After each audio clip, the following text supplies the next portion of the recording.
like, what's the dream of? What's the hope in? What's the doubt for? Live to no end. This is living. The life I've been given as a gift. If I'm a living, I'ma live it to death. So what's the dream of? What's the hope in? What's the doubt for? And live to no end. This is living. The life I've been given as a gift. If I'm a living, I'ma live it to death. Yeah. All right, everybody, welcome to the agency call. Tonight, we're going to be talking about really how to show the options, how to close the deal. But I think more importantly than that, I think it's really important to know that your closing, it comes from the beginning of your appointment. So the setting of the table is everything. We're going to briefly touch on the setting of the table, and we're going to spend the majority of this time really running through different scenarios. I mentioned that I got this new handy dandy tool, this document camera here. So I can put my paper underneath, I can write on it, I can show you guys how I go through the financial inventory, how I fill out the client profile, really everything that we're going to be able to do. And whether you're in the home or you are doing this via telesales, it doesn't really matter. I think that if you are not writing things down, you are going to be shooting yourself in the foot 1,000%, regardless of if it's in the home, regardless of if it's, over the phone. So I think there's a psychology behind how we do this. And we're going to talk about, the 3-option close versus top-down selling. If you've been here for a while, you understand, you can show them 3 options, or I can show them the max amount of coverage and then kind of work the way down, through the budget. There's different ways to do it. How do you sell to a couple versus an individual? How do you write that out on a paper? 2 options for, husband and wife. How do you fill out a financial inventory for more than one person? What does that look like? How do you add on accidental, and how do you show people the total premium when we're talking about multiple policies? So we're going to walk through that here in just a moment. But I think that one thing that I could do, which will be kind of powerful for people to see, is just that setting of the table. Okay, so we're going to pretend we're doing an in-home, and we're going to do a quick setting of the table of what I would actually do, what I would pull out, what I would show the client.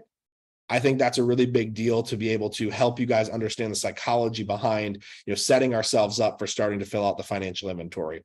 So I sit down with the client. Hey, Sean, I'm going to use Sean, for example. He doesn't have to answer back with me. Hey, Sean, nice to meet you, man. Thanks for having me over here. Hey, real quick, I just want to go ahead and have you take a look. This is my state license, just so you can verify that I am who I say I am. Go ahead, pull out your cell phone, take a picture of that. Make sure that you obviously have that for your records. Okay. And just so you know, Sean, hey, no fancy presentation, because I'm not the insurance sales guy, but I am a broker, and I do work with, about 30 or 40 different companies. So what I'm gonna be able to do for you is I'm gonna be able to kind of shop around for you and help you, figure out what's going to be, the best fit for you. So, hey, the way that this is going to work is I'm just going to ask you about 2 minutes of questions on your health, about a minute on your finances. Based on how you answer, I'll make a quick recommendation. I'll show you a couple of options. And if we see something that makes sense, we're going to go ahead and we're going to submit a request for coverage to see if you can qualify. Does that make sense? Yes, absolutely. So really, really simple in regards to, hey, here's my state license. Take a picture of it. Hey, here's all the carriers that I work with. And here's what we're going to do. We're going to ask you some questions. So when you're in the home, you have the ability to be able to literally show them what you're going to do.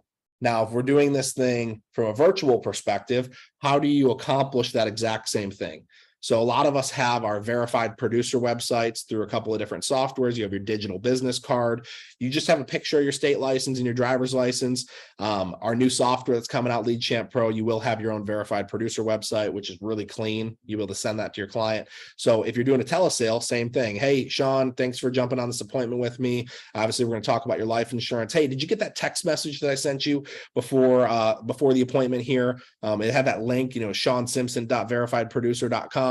or whatever it was, or did you click that? Yep. Okay, great. Did you see that national producer number in the top right corner? That's like my social security number for doing insurance. Just go ahead, screenshot that, save it for your records. That's how you can hold me accountable, etc. And now same deal. I'm just going to set the table. And of course, I'm skipping over a few things in regards to, finding out why they want the insurance, but just to give you guys just a basic overview here, same deal. Hey, no fancy presentation. I'm not the insurance sales guy, insurance sales girl. I'm just the underwriter. Now I do work with a lot of different companies, about 40 or 50, because I am a broker.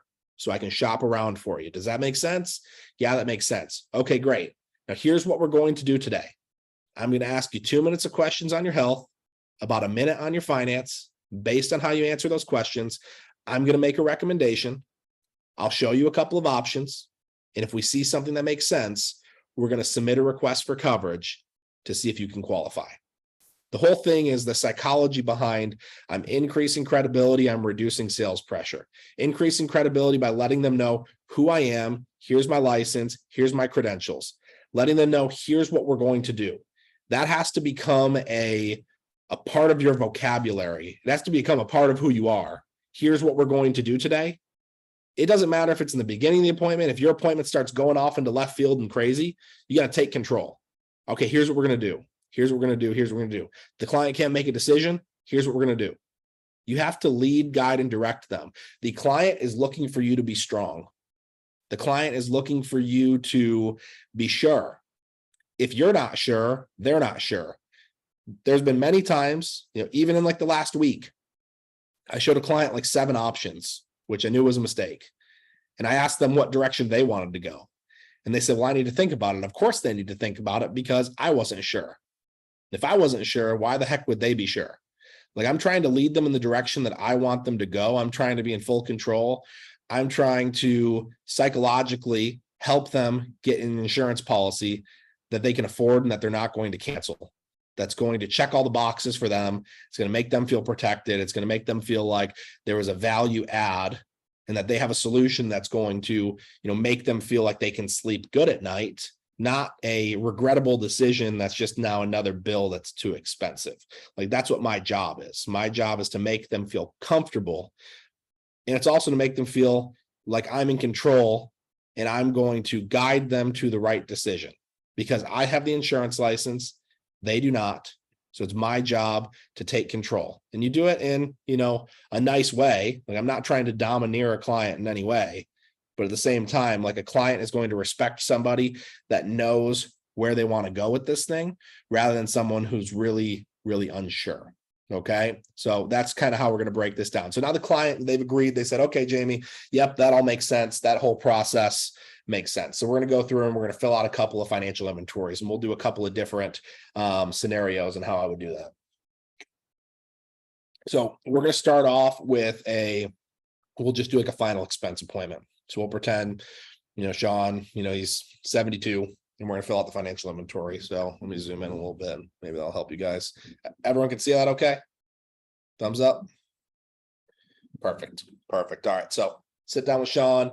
Hey, Sean, great, fantastic. Let's go ahead and run through it. Like I said, just a couple minutes of questions. You had said that you are, 72. Okay, great. And, what'd you say your date of birth was? I'm not going to get my math right, so no one check me on this. Oh, it's 8/15, 1950.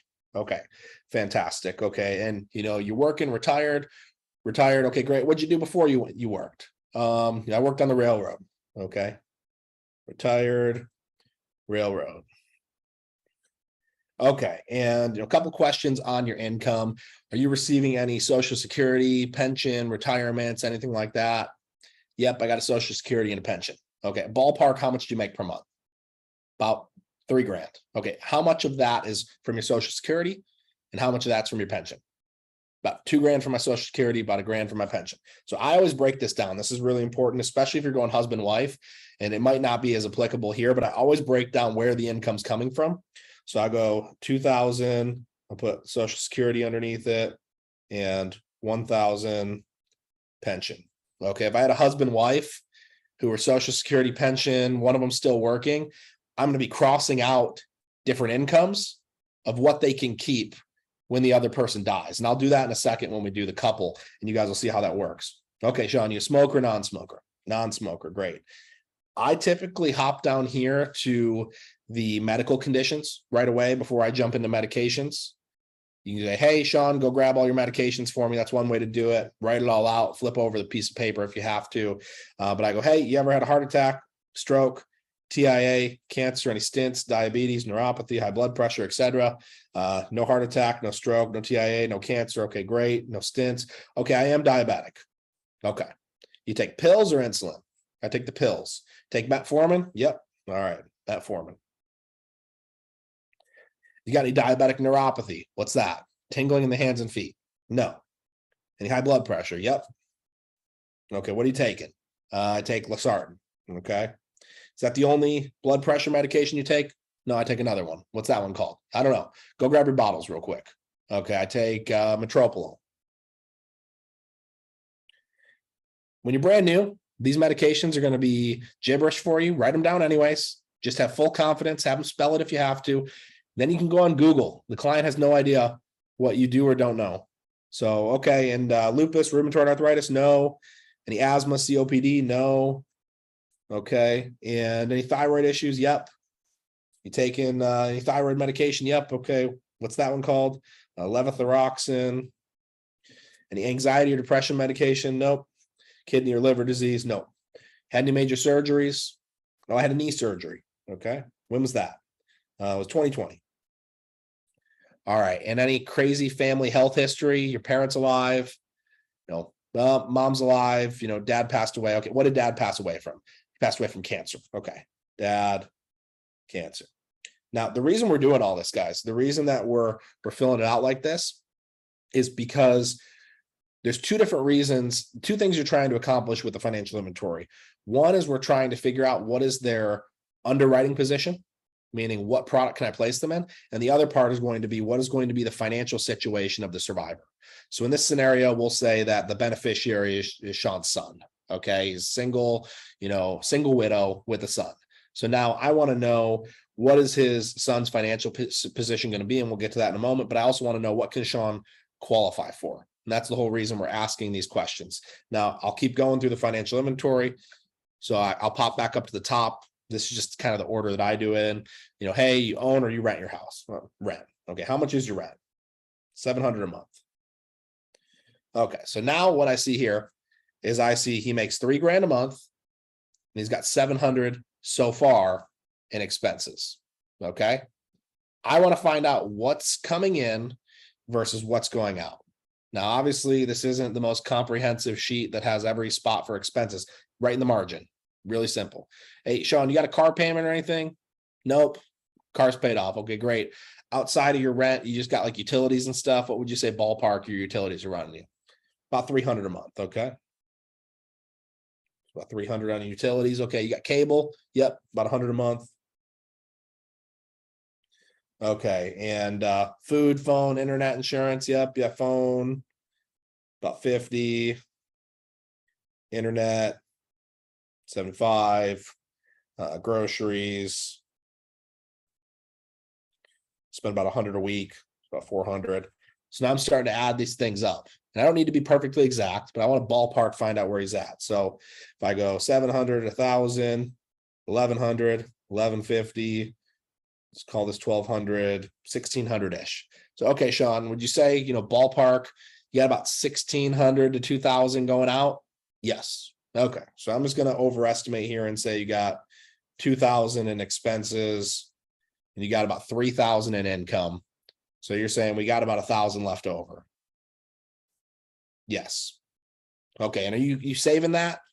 Yes, no, whatever. I don't actually really need to know what you're doing with it. I'm not the tax guy. I'm just trying to make sure that whatever we do here, that you can afford for the rest of your life. Does that make sense? Yes. So I'm kind of building up that value. I want to make sure this is going to be affordable, but I also, if Sean only has $200 a month left over, I'm not going to show him something that's $300 a month. If he only has 100 left over, I'm not going to show him the $200 a month plan. So I need to know. So I know that I've got a little bit of wiggle room here because of what he has coming in versus what he has going out. Does that all make sense so far, guys? Just give me a nod if that makes sense. Okay, perfect. All right. So now I can come down a little bit further here. And what do we have here at the bottom? We've got the golden question. What do you have that acts like life insurance that could offset, this says mortgage, could offset the cost of your expenses? Do you have anything that's like life insurance, 401ks, IRAs, stocks, bonds, mutual funds, significant savings, CDs, etc.? Yes, no. They say no. Okay, whatever. No big deal. Yes, I've actually got an old 401k. Okay, great. And how much is in it? Let's say 75K. Okay, great. In this scenario here, agents they'll find themselves going off on a rabbit trail, trying to sell an annuity here because they know we can. The best thing you can do, even if it's 750,000, circle it, put a little star next to it. We're coming back to that at the end of the appointment after you've done your job. After you sold them the insurance, we're coming back to that. It's not time to start selling annuities yet. But now you know, just keep that in the back of your mind. And then obviously, do you have any life insurance? Well, I had some at work, but I'm retired. Do you have anything private now? Yeah, I've got a small private policy through Lincoln Heritage. And it's a $5,000 policy just for a basic cremation. And how much do you pay for it? I pay $52 a month. Okay, great. So now I know that he already has $5,000 in insurance. Okay. And obviously, you know, Sean, you already had the insurance. It was $5,000. You know, you were just looking to get a little bit extra because you didn't feel like that was going to be enough, right? Yes. Okay, great. So now at this point, this thing's filled out. And if I'm brand new, what do? If I'm brand new, I pull out my phone, I take a picture of it, and I send it to my manager. And I say, hey, Josh, I'm sitting here with Sean. He's 72. You know, let me know if you're available. I call him up, call Josh. Hey, you got the financial inventory? Great. Hey, I'm sitting here with Sean. He's 72. He's a non-smoker. He takes metformin, losartan, and metoprolol, and levothyroxine. And here's big, easy key to help be a better underwriter for your manager is go on Google, type in metformin and say, what's it for? And then put in parentheses, that one's for diabetes. This one's for blood pressure. This one's also for blood pressure. And this one's for thyroid. I've been doing this for 3 years and I've sat in thousands of appointments. I know most of the medications, but we've all sat down and there's random medications that you're like, what the heck is that? Because here's the thing, is if you don't put parentheses next to it for what it is, it's just going to take me an extra 30 seconds on the phone with you to jump on Google, because that's what I'm doing.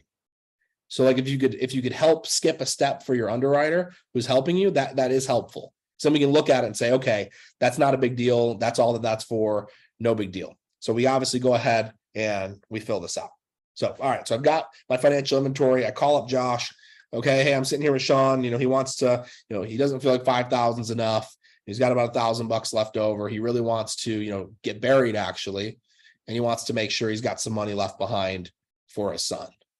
So now Josh on the phone, he says, okay, I want you to show him a couple different options. We're going to go with Americo Eagle, and we're going to show him 3 different options.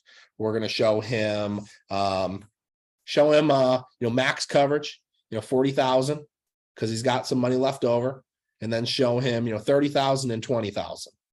So now we're going to do a 3 option close. So what do? I go ahead and I jump on my quote tool. So I'll go ahead and pull up the quote tool real quick.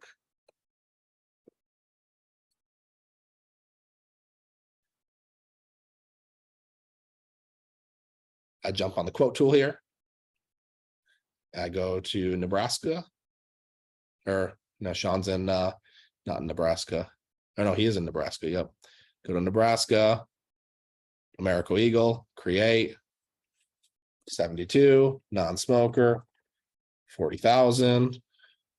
So I'm still on the, you know, so now at this point I'm writing down on my paper, and I'll show you guys in a second what I'm writing here. Actually, let's see.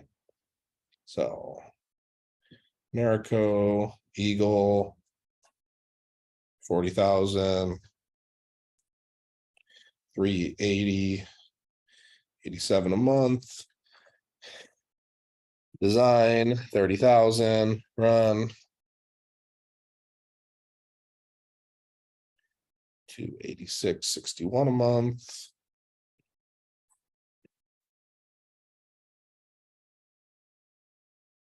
And 20,000 is going to be 192. Now, I think a big mistake that a lot of new agents make is they immediately go, okay, I've got these 3 different options for you. Which one do you want? Well, you haven't built any value. So this is really important. So at this point, I wrote this down, but if I'm sitting in person, I don't let the client see that I've wrote this down. If I'm doing telesales, they obviously have no idea what I wrote down, but I've got my numbers in front of me, so I don't have to go back to the quote tool. So what I do is before I go ahead and I show the client what I have on the other side of the piece of paper, I want to go ahead and build some value. So how do I go ahead and build value? Okay, Sean, so we've got this company. Company is by the name of Americo. Now they've been around for over 100 years. They're typically who I submit my healthiest individuals through. Healthiest meaning least amount of medications, least amount of prescriptions. Now there's a sheet that we have. It's like the 10 benefits to a whole life policy. That's all I'm pulling these benefits from. I just happen to have it memorized. When I was in the home, I used to slide the piece of paper in front of them rather than writing it out. But I'd say, okay, so this is, a whole life plan,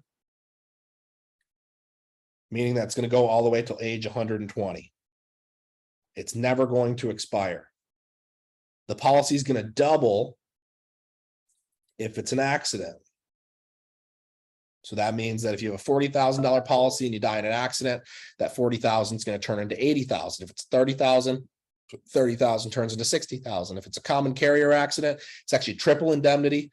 And if it's a plane, train, someone else is driving, bus, then it's going to triple. But if it's an accident, fall off a ladder, putting up Christmas lights, slip and fall. I would look down at the carpet or the floor, and I'd be like, if you slip on the wood floor, you trip on the carpet, whatever, I'd look around and try to find an accident that could happen. It's going to double in the event of an accident. It is never going to increase in price.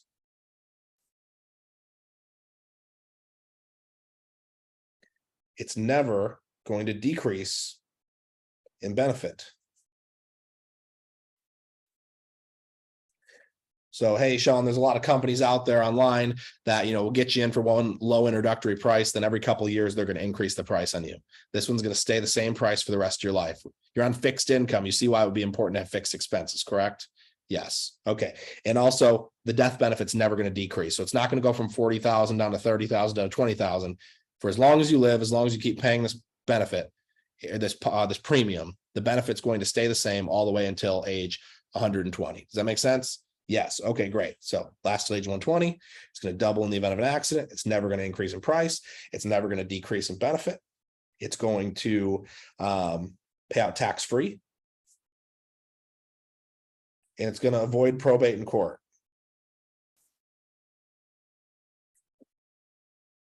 So tax-free, lottery you got to pay taxes on. Life insurance you don't. Is going to go to your family. They don't have to pay taxes on. Avoid probate in court. That's a huge pain in the butt. When it comes to, losing somebody, going to your son, we want to make sure this is an immediate thing rather than your other assets that are going to be tied up in probate. Does that make sense? Yep. Okay, great. So now I'm going to start showing some options. But even before I show the exact options here, what's going to be included in each option? So he already had a $5,000 policy that was going to go ahead and take care of cremation. So he really wanted to be buried. So the 20,000, I could write underneath it, burial plus 10,000 for son. For the 30,000, I could write burial plus, actually we could do it this way. We'll go burial is going to cost 10, but then you got final expenses. Final expenses could cost another 5 plus 5,000 for son. And then this, we go burial plus final expenses plus 15,000 for son. And this one, burial plus final expenses plus 25,000 for son. So now one of the things you can do is when someone goes, oh, that's too expensive, rather than just going, okay, well, what can you afford? You go, what do you want to leave off of here? So you can actually say, well, do you want to leave less for your son? Do you want to not be buried and actually just be cremated? Do you want to get rid of the extra money that's going to be there for your final expenses, like getting your apartment cleaned out, transportation of body, any medical bills, etc. So now rather than, saying, okay, you can't afford $380 a month, how about $280? How about $192? You start pulling benefits. So whether you structure it how I structure it, or you structure it another way, depending on the why that you got out of it, are going to be the benefits that you're going to put into this policy. So you're finding out what they might use the insurance for, and then you're pulling benefits away. So rather than saying, hey, let's do this one because this is what you can afford, I say, do you want to leave less money for your son? Do you want to make sure there's money for your son and the burial, but we don't need any money for the hospital? They develop emotional attachments to the benefits. I think that's what you have to understand. Emotional attachment to the specific benefits rather than the price. Then they go, okay, no, I could afford an extra $50 to not leave that benefit out. So in this option, this is a 3-option close.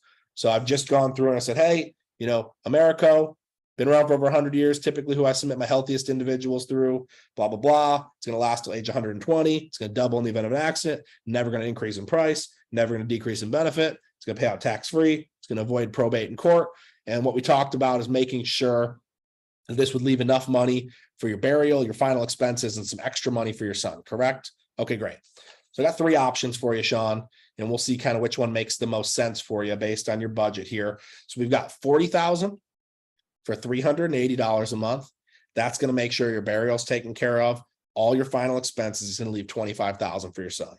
We've got $30,000, which is going to be $286. It's got your burial, your final expenses, and $15,000 for your son, and then $20,000, which is going to be your burial, your final expenses, and $5,000 for your son. Now, Sean, which one of those makes the most sense if you could qualify? It's simple. Like, don't overcomplicate it. Like, a lot of times they would just slide them the piece of paper and then they'd look at it. And a lot of times they pick the middle one. Now, obviously, I skipped a lot of steps with the building of the value and the budget to make sure it's all going to work. We're just going to assume budget's not really an issue. Most of the time, if you do a good job with this and building the value, the client typically picks the middle one when you do a good 3-option close. It's typically what happens. So another scenario would be, I don't do the other 2 prices and I only show max coverage. Hey, Sean, this may or may not work for you, but my company, they actually require me to just let you know what the max amount of coverage is. And then at that point, if we need to scale it back, we can scale it back. So $40,000 in coverage, that would definitely cover your burial and your final expenses, and it'd leave about $25,000 behind for your son, and that's gonna be $380.87. Then you just don't talk. You just let them make a decision. So whether I show them 3 options and say, hey, which one of these options would make the most sense for you?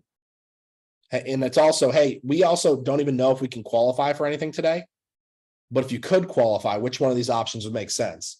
Hey, we don't even know if we can qualify, but if we could qualify, do you feel like that 380 could disappear into your budget? It's not going to make you feel stressed out. It's going to give you peace of mind, not stress you out. And he's either going to say, yep, that works. Or he's going to say, no, that would stress me out. That's too much. Now we can kind of top down sell where I go, okay, if you're top down selling, you show max coverage, then you ask them what their budget is. Hey, Sean, what's the absolute most that you would be willing to spend on insurance? The absolute most. 200. Okay, great. If it's 200, what do? I go back over to my quote tool.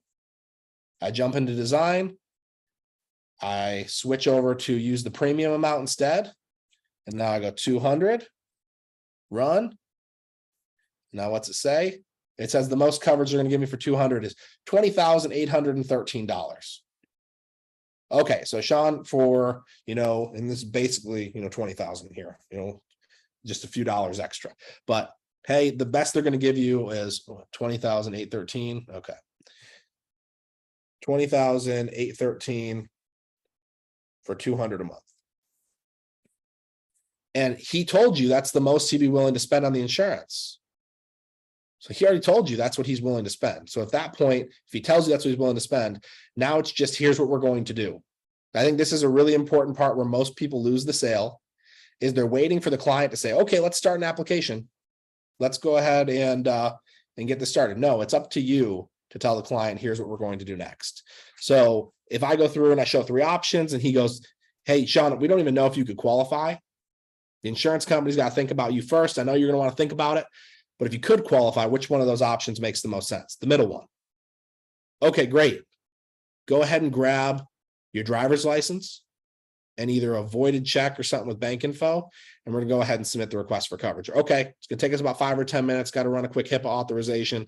We're going to go ahead and submit the request for coverage. I'm pulling it up now. You're very assumptive. Again, it doesn't matter if you're in the home or you're doing a telesale. Like, I still write this stuff out to me in front of myself because I'm trying to have them visualize that in their mind. Or the next level is when you get really good at this, you're having the client write that down. Hey, Sean, go ahead and grab a pen and a paper. First thing I want you to write at the top of the paper is Americo. The next thing I want you to write is the company's been around for 100 years. Okay, the next thing I want you to write is this. The next thing I want you to write is that. Now the client's got what I just wrote in front of them. Does that make sense, guys? So it's again, it's just the psychology behind it. So I'm writing it out in the home. They're seeing me do it. And then they're writing it out when I'm doing a telesale. That's really important. is to walk them through it so they have something visual.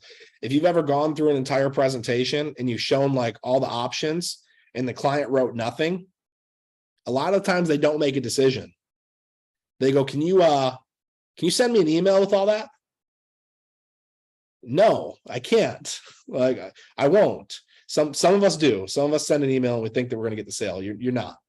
So you need to have them get a pen and paper. It's a whole thing about control. Again, when you're doing the telesale, if they have the pen and paper and they're writing down what you tell them to write, you're in control. And your ability to communicate to them and tell them what to write down is really important, because that's the psychology behind all of this. So you've had them write down all the benefits. You've had them write down the prices. They now see it in front of themselves. Now, if I was doing a different thing and I was doing like a cash back option, which we'll do here in a second, you're going to see a whole different way that we can go ahead and build value on a term policy with cash back. So we'll go ahead and do that one real quick. So let me grab another piece of paper and we will do a couple now. We'll do like a 30, 40-year-old couple that's looking for some cash back insurance. So actually, let me grab another financial inventory. We're going to speed through this one a little bit more. So, all right. So I'm just going to use Josh and Michelle because they're the first names that popped into my head. So I got Josh and Michelle. And I might write them as older or younger than they actually are. I don't know. So don't get mad at me. All right. So we're going to say Josh is 31. Michelle's 32. And, occupation, Josh is self-employed. Michelle stay at home, and Michelle's actually the boss. I just want to make sure this is super clear, but I'm just doing this for the purposes of this illustration here. So Josh self-employed. Josh makes $7,000 a month. Michelle doesn't make anything. Both non-smokers, no medications, no major surgeries. Parents are still alive. They own a home. The home is worth, or they owe about $300,000 on the home. The home's worth about $400,000. Means they got $100K in equity. Their mortgage term to 30-year, brand new purchase. Their monthly payment is $2,300, and they don't pay anything extra on it. And no medical conditions, no life insurance, no 401k. Perfect. All right. Now I come in, hey guys, I got a couple of different options for you. Company by the name of Americo. Again, been around over 100 years, typically who I submit my healthiest individuals through. I really like, Americo's plan, because not only does it pay out, if you die, but it also pays out if you live. Okay, so it has living benefits. All right, so living benefits, chronic, critical, terminal. All right, so this one's going to pay out if you have a heart attack, stroke, cancer, become sick or disabled, or you have a terminal illness. And you can break that down a little bit deeper. And I'm just going to skip over it a little bit for time, but I've written it down so they can see it. It's also, hey guys, traditional life insurance only pays out when you die. And guess what? 98% of term policies expire and we outlive them. So I really like Americo because at your age, it's really affordable. They have what's called a cashback option, which says if you outlive the policy, if you guys make it to ages 60 and 61, then at that point, you're going to get all your money back. I don't know about you guys, but I've been paying for my State Farm insurance for 10 years. And I've never gotten a car accident, and they don't give me a check back for not getting in a car accident. I really like this insurance because it's going to give you all your money back at the end. Another thing I like to say, whether it's true or not, I go, hey guys, if you're anything like me, I'm really, really good at paying my bills, but I'm not great at saving money. So I like this policy because God forbid something ever happens to me, my loved one's taken care of. But if nothing happens to me, it was like a forced savings account. I go, oh, that makes a lot of sense. So, hey guys, I'm really, really good personally at paying my bills. If you're anything like me, I'm not great at saving money. Every time we get about $5,000 in our savings account, it burns a hole in our pocket. And like when you're talking to young people, like they relate to that. It's like, okay, great. So this is going to take care of you. $300K is going to pay out if you die. And if nothing happens, you're going to get back XYZ. And we'll break down what they're going to get back here in a second. But you break that down like, hey, does that all make sense? Yep, perfect. That makes sense. So now we'll go and we'll do some quotes here. Sorry, guys, I'm still figuring out this document cam. It's mirrored on my side, so I got to do the opposite to center this. Okay. So now we're going to jump in here. They live in Georgia. We're going to go CBO 100. 31, male, 300,000. All right.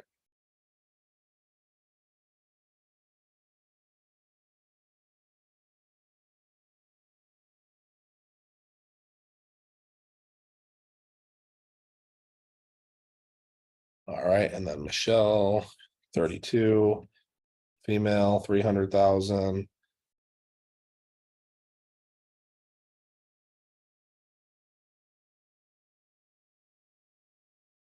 Okay.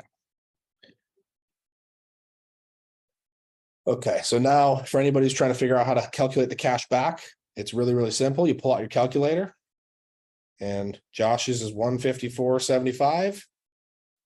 I multiply that by a 12. I get the annual premium, 1857. It's a 30-year policy times 30. Cash back 55,710. Cash back equals 55,710. Michelle's 159.50 times 12 times 30. Cash back 57,420. Okay, really, really simple. So now, hey, Josh, if you pass away, 300K is going to pay out. If nothing happens to you, you're going to get back 55,710. Michelle, if you pass away, 300K is going to pay out. Cash back 57,420. Now I'm going to add on one other thing here, even though it's not available in Georgia. I'm just going to do it because I think that it will help. So let's see. I'm going to add on accidental here just for purposes of time, just to show you guys how I might write this out. If you guys haven't been to mutualofomaha.com/simple, great place to go to quote all of this. So guaranteed advantage. We're just going to pick a different state because I know it's not available in Georgia. We're going to do individual plus spouse. So we're going to go Josh, 31, male, add, spouse, 32, female, max amount of coverage, 500,000, return of premium. So this is a cashback option for accidental. So spousal, accidental, 500,000, 132.92. Okay, great. Same deal. 132.92 times 12 times 30. Cash back equals 47,851.20 cents. Okay, so now there's a lot going on this piece of paper. Now I can go through it. I'm not going to build all the value like I did before, but I'm just going to show you guys how I would show it to the client. So if I was going to show it to the client, what I'm going to do is I'm going to take my calculator, I'm going to add all the premiums together, and I'm going to get a total over here. So total coverage, 300K on each spouse. So we'll call it 600K in natural cause and 1 million in accidental. So it's 500K on each. 6 doesn't look like 6. All right. So now 154.75 plus 159.50 plus 132.92. So I'm actually move over here just to have more space. So total premium is 447.17 cents per month. Total cash back is 55,710 plus 57,420 plus 47,851.20. So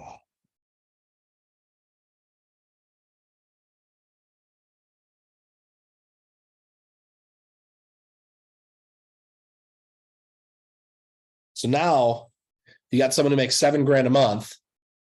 And obviously the way you build the value for this is really important. But now I've showed them how hey, if Josh passes away, we lose the $7,000. Michelle, if she passes away, we don't lose the $7,000, but now you got two daughters, childcare. We still need to make sure there's coverage there, et cetera, et cetera. Now we've got 600,000 in natural coverage. So 300K if either one of y'all pass away, $1 million in accidental. So Josh, if you pass away in an accident, we're going to get the 500,000 from the accidental and the 300,000 from your policy. Michelle, if you pass away in an accident, we're going to get the 500,000 from here and the 300,000 from here. So now we've got 800,000 in coverage on each of you if it's an accident, and 300,000 if it's natural causes. And it's $447 a month, which sounds like a lot, but the cash back is going to be almost 161,000. So if you guys make $7,000 a month, but your mortgage is only 2,300, and you guys said your expenses were only about 2,000 on top of that, so you got 4,300 going out and $7,000 coming in. Would you guys say that you're saving, more than $500 a month right now? Yeah, we save like $2,000 a month. Okay, perfect. So all that we're going to do is we're going to take that $2,000 and we're going to leave the other 1,500 in your savings, and we're going to take the other 500 and we're going to park it over here in this form of savings, which is a cashback life insurance policy. We have 800,000 in coverage on each of you. And if nothing happens to you at age 61 and 62, you're going to get back $160,981. And guys, if you get all your money back at the end, how much did it cost? It didn't cost anything. You get that response all the time. So it's like a forced savings account. We're saving $447 a month. If nothing happens, you get back 161,000. If Josh passes away, 300K goes to Michelle. If Josh has a heart attack, 300K goes out. If Michelle has a stroke, 300K goes out. If one of y'all is out at the grocery store and don't come back, then you're going to get your accidental insurance as on top of the natural cause insurance. So I got a couple questions that are coming in here. Okay. Does the cost of guaranteed issue ROP increase every 5 years? No, the price stays the exact same. Okay. So hopefully that makes sense to you guys. I see if I have time for any other scenarios here. Okay. I think that's the biggest thing. Building value, no matter what, before you show the price. Top-down selling versus 3 option closing. When I first got started, 3 option close was my go-to for probably about the first year. When I got more confident, I started top-down selling. When we were last year, we had a top producer retreat in Arizona, and there was this, we called it a sales shootout. We had like 50 people come across the stage, and they each had 2 to 3 minutes to give their best sales tip. And Josh Lockhart, he won the contest because he got up on stage and he's like, hey, I remember watching this training with Hayden Hill. And he said, if you want to get bigger premiums, you have to show bigger numbers. And basically I stopped 3 option closing. I started top-down selling, and I started just showing max coverage to everybody, whether they wanted it or not, whether they could afford it or not. I just basically said, my company requires me to show you the max coverage. And by asking it, there's a lot of people said, okay, sounds good. And then like you close a $400 a month premium, a $600 a month premium, $200 a month premium, whatever it is, but you're showing max coverage to everybody. And then for the people who said that's too expensive, you just ask, what's your budget? And then literally you show them an option. It's exactly what they want to pay. And you sign them up for that. You go, hey, what's the most you could possibly afford? The most I can afford is 200. Okay, great. 200. Let me see how I can max out the coverage. If I'm sitting down with Josh and Michelle and they go, that 447 is way too much. I go, okay, guys, what's the absolute most that you can afford to spend on this type of coverage? They go, 300. Okay, great. Now I'm taking that 300 and now I'm going to kind of change up the policy a little bit. So now I go, okay, well, I look at Josh's, and Josh, since he's the breadwinner, we should probably stay maxed out on his policy for the natural causes, at the 300K here, and that's going to be 150. Let's cut Michelle's in half, bring hers down to 75. So now we're at 225, and then we're going to cut the accidental in half down to 250. That'll be another 75. Now we're at 300. We've got 300 on Josh, 150 on Michelle, and 250,000 in accidental on both of you. Does that make a little bit more sense? Now we're at the 300 mark. Yeah, that makes sense. Okay, perfect. Go ahead and grab your driver's license and we'll go ahead and get started. Simple. So building value, showing the options, but when you're showing the options, explaining what they're getting with each option, explaining to what level their problems are being solved. So in that scenario, if we had to cut down to 300 a month, okay, well, now if Michelle passes away, we're only going to pay off half the mortgage. And they go, but we want to pay off the whole mortgage. We can actually afford the 447 because we do want to pay off the whole mortgage. They go, no, that's fine. Because since she's not the breadwinner, that makes sense. We only pay off half the mortgage for her. Or sometimes you don't get any coverage on her at all. When I was brand new in insurance and I didn't have a lot of exposable income yet, the first thing we did was we took out a maxed out CBO on me and a spousal accidental on me and my wife, because she's perfectly healthy. And we said, if she passed away tomorrow, the most likely cause of death was going to be an accident. So that's what we did. We determined that it didn't make sense for us to get the full coverage on her, made sense to get the full coverage on me, then accidental on both of us. So you can kind of help figure out what's going to be best for the client. And it's all about figuring out what they need, figuring out, what's going to be the financial situation of whoever the survivor is, and obviously figuring out what they can qualify for. So I hope that was helpful for you guys. I'm hoping that we can do more trainings like this in the future where we're able to kind of show you guys what's actually going on. There's a lot of different ways that we feel like we can use this cool tool that we have. But if you guys have questions, please go ahead and reach out. Thursday night, that's going to be our more practical insurance 101 training call. And otherwise, it is 6 o'clock over here on the East Coast. It's only 3 o'clock on the West Coast. So we still got live dials going. Lots of people who still have appointments tonight. But we look forward to unveiling all the new tools that we've been working on. A lot of y'all have been super, super patient with some of the things we've been working on. But I promise you, it's going to be really, really exciting to help you increase the amount of appointments that you're booking, as well as reduce your chargebacks and keeping more clients on the books. So I hope everybody has a great night. We'll talk to y'all soon. And if you're staying on live dials, excited to continue to work with you. Talk to y'all soon.